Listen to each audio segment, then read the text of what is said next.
We have another Mathman video. 195. 193. 312. 204. How many countries are there? Oh, that's what we're doing. Welcome to Map Men. We're the men. And here's the map. I'd guess any number between 193 and 197. Which isn't much of an answer at all. It just really depends. Are you going by UN standards? Many do, but in which case I wouldn't know how many countries that would be.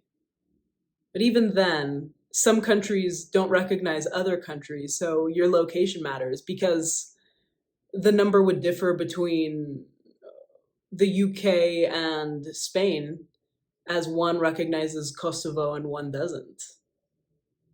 I'll go with 197. No concrete reason whatsoever.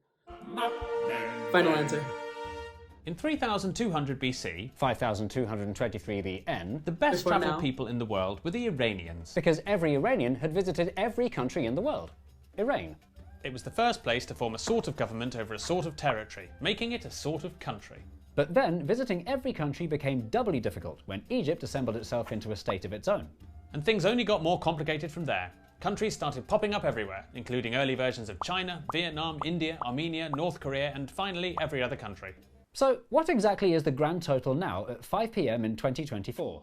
Because if you're cramming for a pub quiz, or planning an Olympic opening ceremony, or making a website drop-down menu for select your country, or making an episode of Map Men about exactly how many countries there are, exactly how many countries there are matters. The most commonly used answer comes from this important building on the green screen behind me, the United Nations, where the world's nations gather to discuss problems and find solutions. If you're a member of it, you're a country, and the number of members is... It's a UN decree 193. Oh, okay, 193. Here they are. Oh, and there's also 2 observer states, who get to speak at meetings but not vote. Long story. The UN has revised to 195. The perceived officialness of this number creates an opportunity for record collectors with too much time on their hands, such as Graham Hughes, who in 2012 became the first person to visit every single one. And he did it without taking a single flight. Bye, Mum. That's impressive. I'll see you in just over 4 years.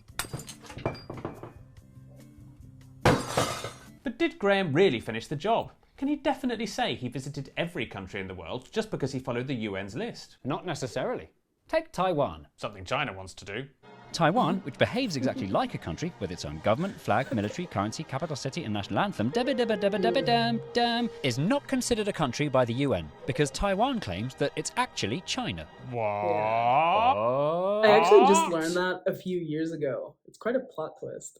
In 1927, a civil war broke out between the ruling Republic of China and the Chinese Communist Party. The communists won, and the old government fled to Taiwan, where they've been holed up ever since, resulting in these 2 countries both claiming to be the real China.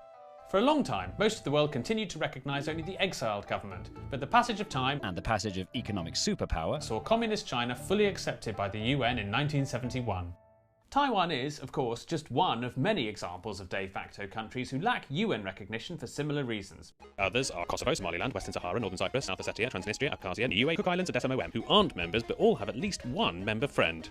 So, if we add these countries in practice countries to our list of unrecognised countries, UN recognised countries, we get a grand total of... Some more for the slate, 208. Oh, wow. But that number's super contentious. At least the UN's 195 countries are countries everyone agrees are real countries, aren't they, Mark? No, they're not, Mark. The UN members list confusingly includes lots of countries whose countryness is not recognised by some of their fellow members. These include Cyprus, not recognised by Turkey, Armenia, not recognised by Pakistan, South Korea, not recognised by North Korea, North Korea, not recognised by South Korea or Japan, Israel, not recognised by 28 UN countries, and China. not recognised to this day by 12 UN countries, including Bhutan, who uniquely doesn't believe in Taiwan either. So it does just go back to where you're from, I guess. So if we only counted countries on the UN members list who aren't disputed by anybody, our total number of countries would stand at, lose the suspect states, 188. Problem free. Not problem-free. This number has the extremely unsatisfying effect of leaving big empty gaps on the world map that apparently belong to no country at all. So, because we're big fans of colouring in, Shading. The UN knows best. Bring back the rest. So that's the answer. Thanks for watching. The end. Goodbye. hang on, I've just realised we can't use the UN's list. Why is that? Because a country that indisputably exists and is very important to me is missing. Any guesses?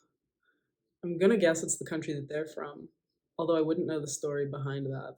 I'll link you the channel so that you can watch their commercial for yourself. It's quite a long one, 2 minutes here. Here we go. A country that indisputably exists and is very important to me is missing. England. Oh dear. Countries in the UN have to be not only autonomous, but sovereign, and those two words don't mean the same thing. Autonomous means you come up with all your own laws and taxes and so on. But sovereign means you have the last word on these laws and taxes, and there is no one higher up who can interfere. Many autonomous regions around the world can't become sovereign until they're let go by their host countries, such as Catalonia, Who need permission from Spain, Chechnya, who need permission from Russia, and Scotland. who need permission from Rishi Sunak. So that's why the UK is a member of the UN, but the 4 countries that make it up, England, Wales, Scotland and Northern Ireland, are not. I know that, but This video is only a month old, and it's already not Rishi Sunak, it's Sir Keir Starmer. So a lot changes in a month. the only available word for what England is country. If our list is going to include every country in the world, it simply has to be included. It's not sovereign. It's got an emoji flag. Yeah, fair enough. UK countries uncombined, 199. But now we've opened a massive can of worms. If we decide to count country-like places that don't have their own sovereignty, we have to include crown dependencies, overseas territories, constituent countries, autonomous regions, specialist municipalities and free associations join the crew. 282. This is getting really hard to count. Perhaps the best way to settle this and come up with a true number is to find a definition of the word country we can all agree on. Such as the one they agreed on at the 1933 Montevideo Convention. But what was that? 90 years ago, 20 Pan-American countries flew to the capital of the country with the most U's in it to have a meeting to agree what was and wasn't a state. Many of them had recently become independent, and they were very keen to enshrine the right to self-governance on an important piece of paper. The 4 simple criteria for statehood they came up with were A permanent population, a defined territory, a government, and capacity to enter into relations with other states. On the 26th of December, they realised they'd all missed Christmas and quickly signed a landmark agreement before flying home with duty-free gifts to their families. Merry Christmas, darling. Sorry, here's a massive Toblerone. And so, since 1933, we've had an official definition of what a country is. That should make counting straightforward, but the Montevideo definition has a couple of major flaws. First of all, under the Montevideo Convention, the European Union counts as a country. It has a territory, a population, international relations, and full control of its member states. No, it doesn't. It feels like it does. And the second problem is Under the Monte Convention, this tree, a clearly defined territory in which I am both population and government and have capacity to enter into relations with other governments, I'm listening. is a country. I vow to tree my country. That is a My problem. country is a tree. This may sound silly, It is, isn't it? but across the world there are countless areas that claim to be countries under this exact same criteria, with zero recognition from any other state. And they're known as Micronations. Our Our favourite. There are 86 micronations noteworthy enough to get a Wikipedia article, bringing our total to... Micronations we collate, 368. I was so off with the number. That's rather a lot. Do micronations really need to be included on our very serious list? Let's look at loads of examples. You can have Uno. Oh, Just off the coast of Suffolk is this tiny disused naval fort, which is technically an independent country. When it was abandoned after World War II, it was in international waters, which meant it was technically up for grabs. In 1967, fisherman Roy Bates turned up, intending to start a pirate radio station. you're listening to CFM, playing you the very best in pop, rock, and country. But quickly decided instead to declare the fort an independent country that he was prince of, There's a thought. and named it Sealand. Sealand still declares itself an independent country today, under Prince Michael Bates, who keeps his dad's dream afloat by selling titles and passports to documentary presenter after documentary presenter after documentary presenter. There are similarly silly stories for the small so-called states of Redonda, Seborga, West Arctica, Ladonia, Utopia, Zakistan, Wagamamona, Space Kingdom of Asgardia, and so on and so on and so on and so on and so on and so on and so on and so on. For our sensible list of countries to have any meaning, we have to exclude countries that are too small and improbable on the grounds of silliness. So San Marino and Vatican City are definitely out. No. The real reason that micronations can't be considered on our list is because they all lack the most important thing of all when it comes to whether or not you're Barbie. really a country. Recognition from other countries is, at the end of the day, really the only thing that makes a country a country. If your countryness is recognised only by yourself, as much as we love learning about you, we can't put you on our list. Sorry. There. And so, the time has now come for the big reveal.